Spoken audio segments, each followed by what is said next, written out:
Me llamo Emilio Latorre y en 2017 edité y publiqué el trabajo de fin de carrera de mi abuela paterna, Elena Tuduri, escrito originalmente en 1920. Elena Tuduri nace en Tolosa el 15 de septiembre de 1893. Entonces Tolosa cuenta con unos 8.000 habitantes y vive un momento de crecimiento industrial, sobre todo centrado en el sector papelero. Su padre precisamente es industrial papelero y esa posición acomodada de la familia le permitirá continuar con su formación una vez finalizados sus estudios secundarios. Tengamos en cuenta que eran años en los que el acceso a la educación secundaria y no digamos la superior estaba muy limitada para las mujeres. Hasta que en 1910 se aprueba una nueva ley de educación en la que se permite matricularse oficialmente a las mujeres en la educación secundaria. Esa ley tendrá una fuerte oposición por parte de la sociedad más conservadora y de la Iglesia. No obstante, la familia le permite tanto a Elena como a algunas de sus hermanas el continuar con sus estudios y una vez finalizado magisterio en Pamplona, continuará con su formación pedagógica en la Escuela de Estudios Superiores del Magisterio de Madrid entre los años 1917 y 1920. Allí se encontrará, entre otros, con el antropólogo Luis de Hoyos como profesor, quien había puesto en marcha un seminario de etnografía, folclore y artes populares en el que sus alumnos, entre los que se encontraba Elena, a lo largo de los 3 años de formación iban trabajando la que sería su tesis de fin de carrera. El profesor de Hoyos marca las pautas de la investigación, haciendo hincapié en aquellos aspectos que urgía rescatar antes de que desapareciesen completamente en un entorno entonces muy cambiante. Es así como Elena desarrollará su tesina sobre el traje y otros asuntos de etnografía vasca, y en su trabajo de campo recopilará información, fotografías, realizará patrones, recogerá muestras de prendas, etcétera, para su estudio. Parte de todo ello, al finalizar, lo donará al Museo de San Telmo. Entre las casas y caseríos que visitó Elena durante su trabajo de campo, estuvo en Goicoechea y allí encontró piezas de gran valor para su trabajo de investigación. El trabajo de Elena es parte o forma parte de un corpus de obras sobre los diferentes trajes regionales. A ella pues le encargan, digamos, o se ocupa de lo que conoce o tiene más cercano, que es el traje vasco. Hay otros alumnos y alumnas que realizarán trabajos similares sobre otros trajes de otras regiones. Y todo ello se recogerá en una exposición del traje regional que se celebrará en Madrid en 1925 y será el germen del actual Museo del Traje. También muchos de estos trabajos y algunas de las prendas los lleva Luis de Hoyos a la primera exposición internacional del traje que se celebra en Praga en 1928. Bueno, propiamente es una exposición sobre artes populares. Finalizados sus estudios, Elena obtendrá la plaza de profesora numeraria de labores en la Escuela Normal de Las Palmas de Gran Canaria. Se casará en esos años en Tolosa con el también profesor de la Normal y abogado Emilio Latorre, y tras unos años en Canarias volverán al País Vasco, en concreto a la Escuela Normal de Vitoria-Gasteiz en 1931. Allí retomará su actividad etnográfica en esos años previos a la Guerra Civil y coincidirá con personajes de la vida cultural vasca como José Miguel de Barandiarán, publicando algunos de sus trabajos en la revista de Eusko Folklore, el anuario de Eusko Folklore que éste dirigía. Siendo estudiante había participado también en el Congreso Fundacional de Oñate de Eusko Ikaskuntza en 1918. Y en estos años de Vitoria participará también en los cursos de verano que organizaba Eusko Ikaskuntza como ponente, con temas siempre relacionados con el ámbito textil. En 1940 la familia se traslada a vivir a Madrid y allí continuará su labor docente en las escuelas normales de Toledo y Guadalajara, hasta su jubilación a mediados de los años 60. Aunque mantuvo el contacto con su País Vasco natal, donde residía gran parte de su familia, la situación política del momento y su alejamiento del mundo académico vasco le alejó o le apartó del estudio de la etnografía vasca. Y tras una larga enfermedad degenerativa fallecerá en su casa Elena Enea de los alrededores de Madrid en agosto de 1979, pocos días antes de cumplir 86 años.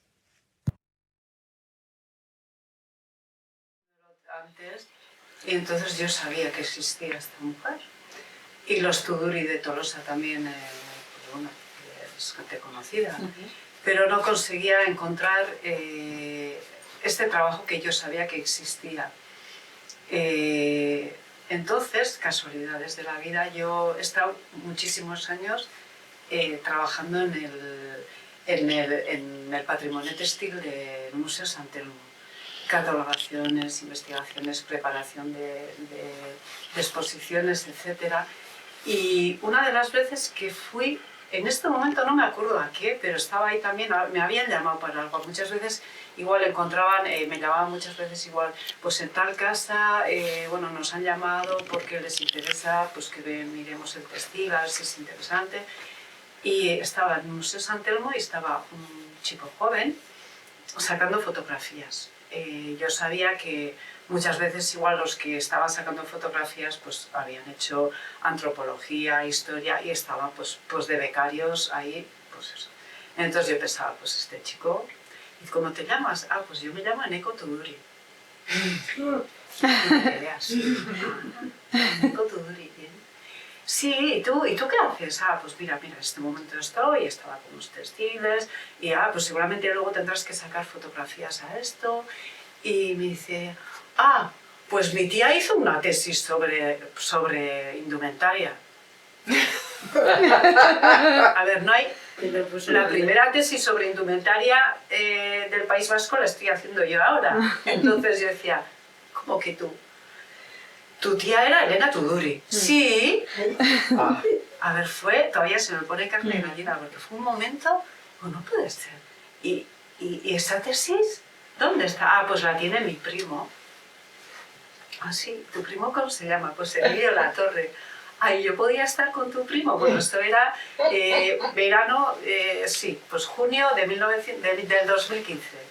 Y entonces, bueno, pues a los 3 días estaba ya con Emilio y con eso que tenéis que es la tesis en la mano, que no podía ni creerme lo que estaba viendo ahí. Un trabajo de campo, una cosa que no existía, porque a principios del siglo XX, con todo este movimiento de Luis de Hoyos y todo este movimiento que había alrededor de la etnografía, sí que hubo muchos escritos, pero la mayoría se fundamentaban sobre todo se fundamentaban en dibujos, en grabados y bueno, y en algunos otros textos antiguos que habían escrito, pues cómo se llevaban de viajeros, pero todo era eso. También Elena lo había mirado, por supuesto. Elena también había trabajado con todos esos textos. Pero es que Elena había cogido una chica joven a principios del siglo XX, como veis ahí en ese dibujo, con la máquina de sacar fotos. O sea, esto era... Yo me lo estoy imaginando, ¿no? Que llega a dónde y además a un caserío, ¿no? Llega y, no, es que yo quiero preguntar por las ropas. Que normalmente, dicho sea de paso, el textil no ha sido una cosa... igual en algunos otros lugares sí, pero aquí se ha tendido mucho a quemar, enterrar con las mejores ropas. El textil no ha sido precisamente un gran patrimonio, ¿no? Entonces, claro, llega esta mujer y, bueno, volviendo un poco a mí, yo le dije a Emilio, pero esto tiene que salir. Y me dice, sí, estoy en ello. Y bueno, pues 2 años más tarde vio la luz y un poco es el libro que andará por ahí. Y tenéis ahí la tesis y el libro. Y entonces, bueno, pues yo me dediqué a estudiar esa tesis. Y a este señor que tenéis aquí delante, que se llama Miquel Prieto, ya de antes también, bueno, lo conocía. Desde los 15. Desde los 15 años nos conocía. Pero el tema es haciendo fechorías nos conocíamos. De la buena. Fui a la presentación del libro y bueno, y después con... Bueno, sí, yo hice el preámbulo del libro, entonces en la presentación pues le llamé a Miquel porque... pues es... Y en la presentación del libro, bueno, después le conocí a Emilio, me lo firmó, etc. Y de ahí a un tiempo cogí otro ejemplar para dárselo al de la casa de Goicoechea, porque alguna de la foto que hay aquí, ¿no? Yo veía claramente... 75. Página 75. Yo veía... a raíz, digamos, de un libro, pasé muchos años, pues igual más de 12 años, recogiendo información para escribir un libro sobre la historia de las casas de este pueblo, de Albistor. Entonces, gracias a la gente mayor que tenía como informante, pues al final, y la amistad que tuve, pues entonces tenía, digamos, como se dice en euskera, tenía entrada en todas las casas o en las cocinas, ¿no? Y entonces en esta casa pues también. Y entonces al ver esta foto pues no tuve ninguna duda de que la pianola era la pianola de Goicoechea, porque solo hay una en Albistor. La réplica. O sea, la pianola era esa. Entonces le llamé le llevé el libro al dueño. Estábamos en 2020, justo 100 años después. Y era verano. Estábamos todavía con mascarillas, bueno, el año 20. Sí. Y me llama Miquel y me manda, tengo yo aquí, creo que, o él también ha puesto, pero creo que aquí también tengo esa foto, luego lo recojo. A ver, esta foto. A ver, Miquel me manda en el móvil esto y me dice, estoy en Goicoechea y hemos encontrado este vestido. ¿Y a ti te parece que es el mismo de la señora que está tocando la pianola? ¿Tienes ahí? Claro, yo había sacado, aun teniendo este libro, yo cuando le conocí a Emilio, le dije a ver si me podía dejar el libro y que la tesis, que por supuesto, que para investigación, que para lo que fuera, ¿no? Entonces yo saqué unas buenas fotografías de las fotografías de Elena, de las cuales os voy a hablar después. Y entonces tenía una foto buena, en la cual por lo menos podía ver el dibujo ese dibujito tan bonito que tiene así como unas espigas. Ya. Pues es el mismo. Que es el mismo. Y es que no sabía, ¿dónde está eso? Eso no existe. ¿Cómo? Quiero verlo. O sea, y creo que todavía podíamos ir a Tolosa, porque claro, no se podía salir del municipio. Salir, era ese momento. Entonces, pues bueno, fuimos a Goicoechea, justo 100 años después. Justo. Y una vez que Anne confirmó, ¿no?, que eran esos vestidos y que tenían importancia y se podía hacer un trabajo muy interesante, entonces pues le dije a Anne, pues tendremos que llamarle a Emilio, ¿no? Sí, por supuesto, era y por teléfono. Y normalmente ahora entra Emilio y dice, sí, me llamó Miquel por teléfono y le respondí que sí participaría en una investigación o en un trabajo. Y estábamos en la sala y con la máquina de fotos de Elena. Fue como...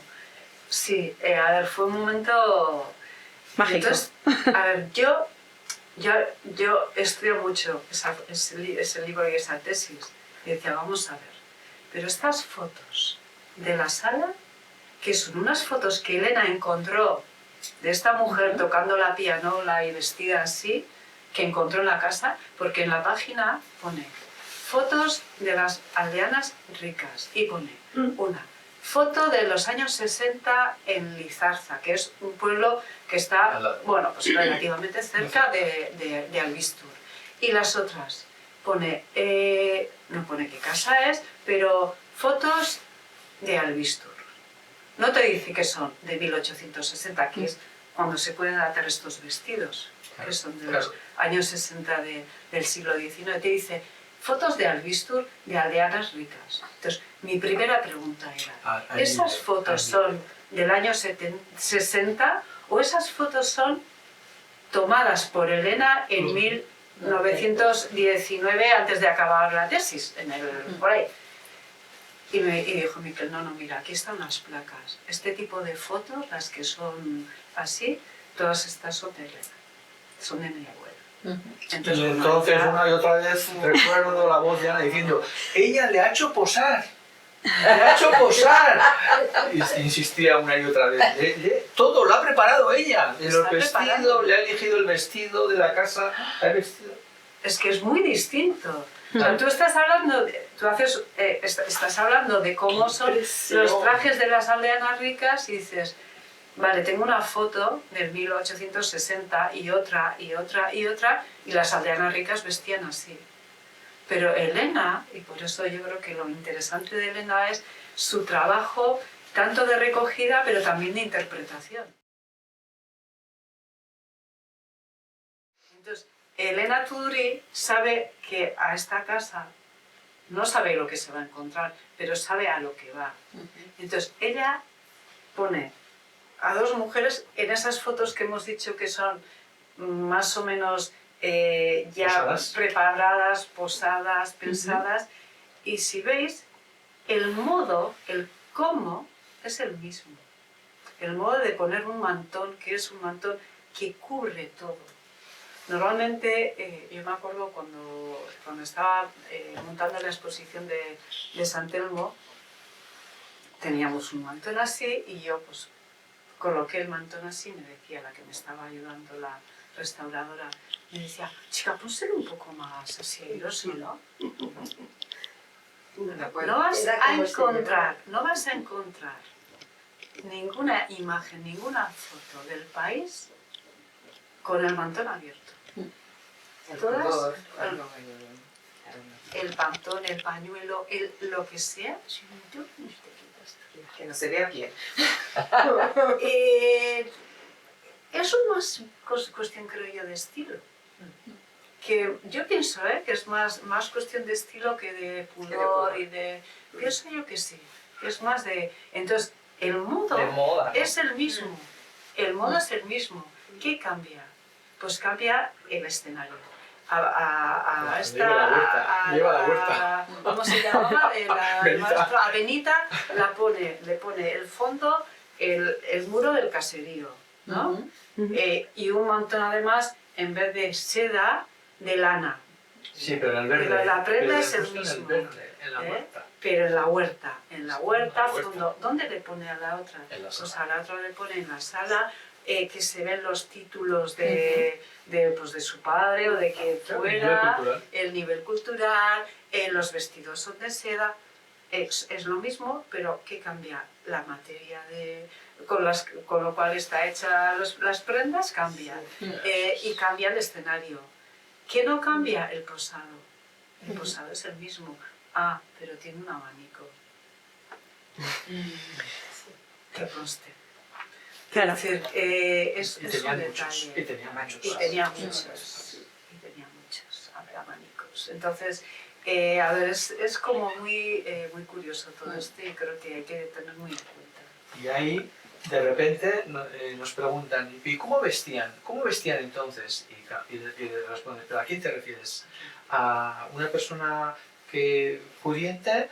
¿A una persona normal? ¿O a la mujer a la nescambio? A la sirvienta, ¿no?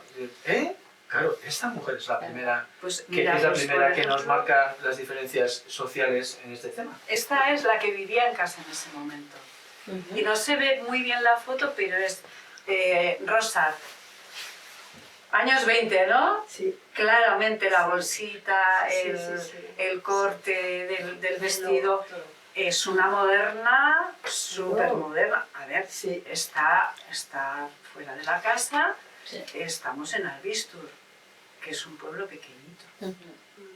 ¿Cuántos habitantes tendría en esa época? Albistur? 300. Si Tolosa tenía 8.000, pues es que por ahí 300. Es un pueblecito.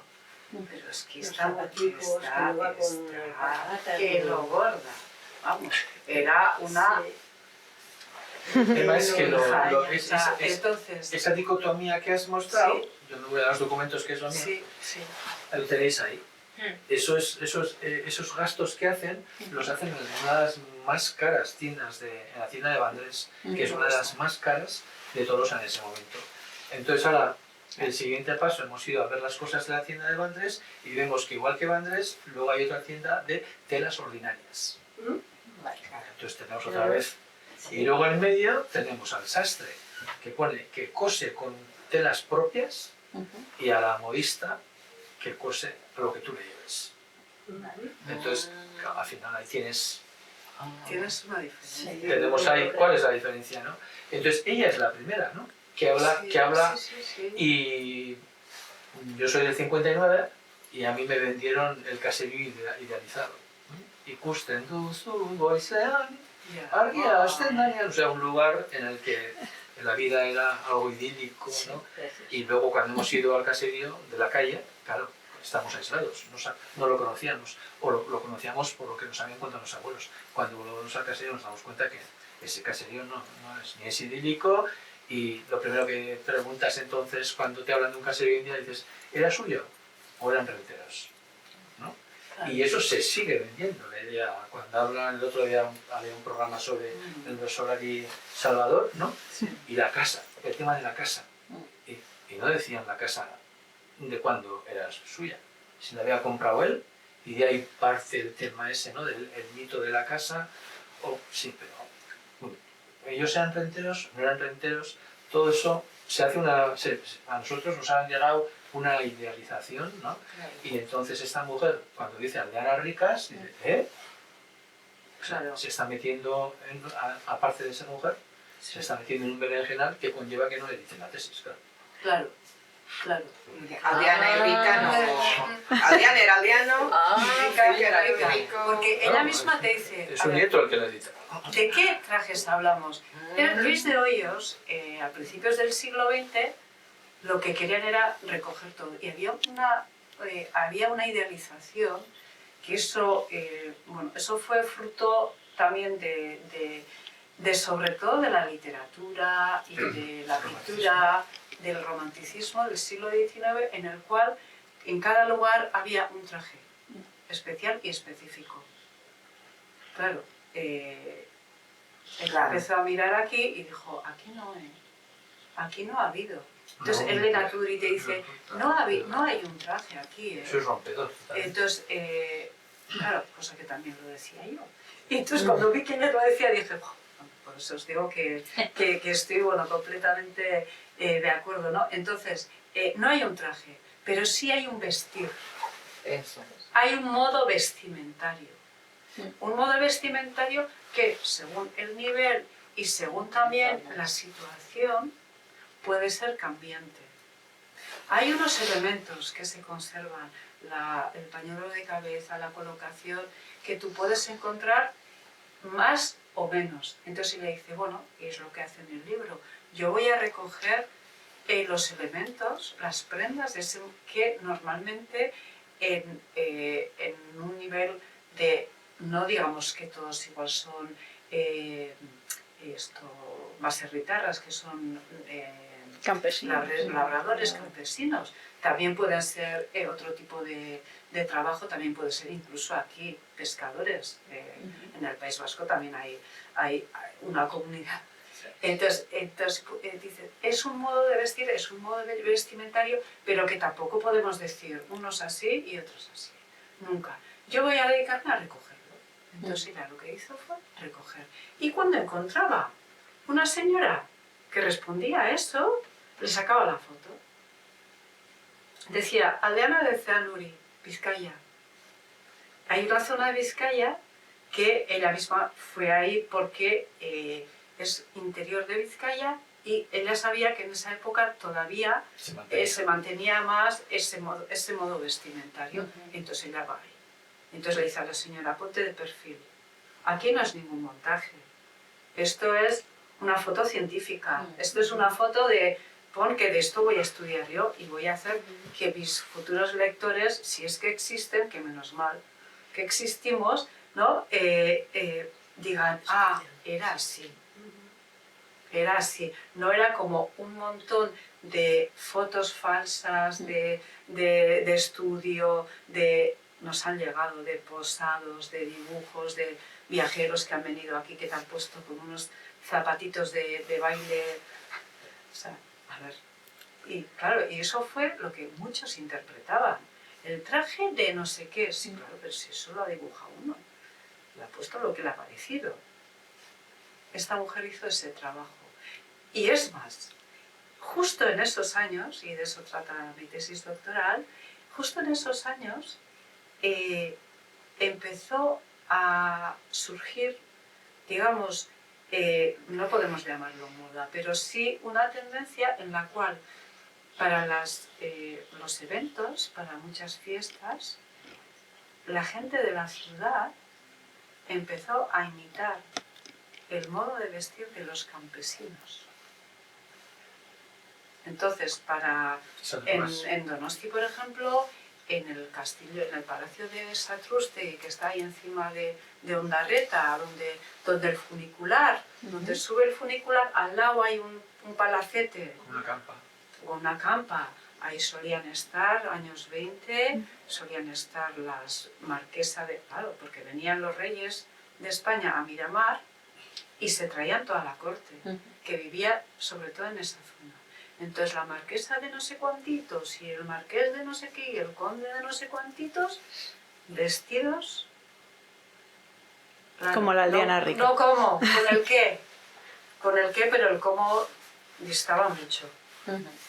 Por eso digo que cuando yo vi a Elena que trabajó esto, digo, es que es lo que he trabajado yo y lo que yo he argumentado para decir, una cosa es el traje y otra cosa es el modo de vestir, el modo vestimentario. Entonces, de ahí ha surgido y ella misma, al final, que dice, fiestas y bailes en los que se reproduce el traje, en los cuales se monta una fiesta y, por ejemplo, los niños de su pueblo, de Tolosa, hacen un concurso a ver quién va más parecida, vestida a la señora que en el pueblo de Albistur todavía está vistiendo así. O sea, es un momento, son los años 10. Es un momento en el cual hay gente que todavía viste así de diario, de normal, y se empieza a imitar ese traje para unos eventos, por supuesto en el ámbito de la ciudad. Como cuando nos vestimos de casero y Exacto, claro. Exactamente, pues eso empieza ahí. Bueno, era la época de la folclorización, ¿no? O sea, de convertirla. Exactamente, en toda Europa se da lo mismo, y entonces ella presencia eso. Ya, es que, bueno, ya cuando llegué ahí ya es que todo eso que yo había escrito antes, porque yo en el 2006 tenía un libro escrito y contaba todo esto, me lo encuentro Demostrado. Entonces ella dice, mira, ahí yo conocía esas fotos porque las había encontrado en un archivo.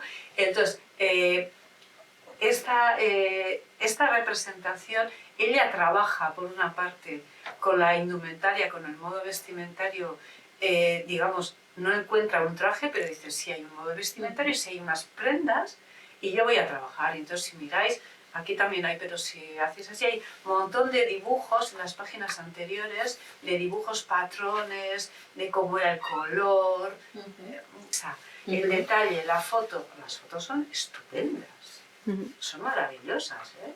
El delantal, ¿cómo se hacía? Pues mira, era un patrón así cuadrado de tanto por tanto y luego se frungía y se... Es la primera que hace esto. ¿Eh? El corpiño, mira el corpiño, ahí es el patrón, queda así, eso es oro. Eso es oro porque mientras tanto hay un montón de señores que escriben sobre indumentaria en todas las revistas de la época y te dicen, yo qué sé, la batelera llevaba el traje, no sé qué, no sé cuánto, te está mirando Una foto. un grabado, Una estampa. una estampa.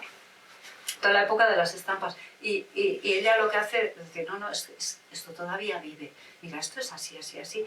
Y además, esto todavía, ya en Tolosa apenas hay nadie que se viste así, pero que hacen ahora estos montajes de los niños, no los mayores, los niños, y te dice, la mayor de las niñas va vestida como la aldeana casada, no sé qué, no sé cuántos. La otra niña va vestida de no sé qué, no sé cuantitos. Y es cuando justo, a ver, un poco antes ya se empieza, ya, yo he encontrado unos casos curiosísimos, de decir, pero a ver, si estás conviviendo con la persona que viste así, ¿tú Estás hablando de ello como algo... te disfrazas de ella, ¿no? O sea, tú te estás disfrazando, me disfrazo de ti, es que es como algo así. Lo que pasa que no es un disfraz, no es un disfraz, es una representación. Entonces es distinto, ¿no? Entonces, bueno, esta mujer, el trabajo de esta mujer es clave para todo eso. Y bueno,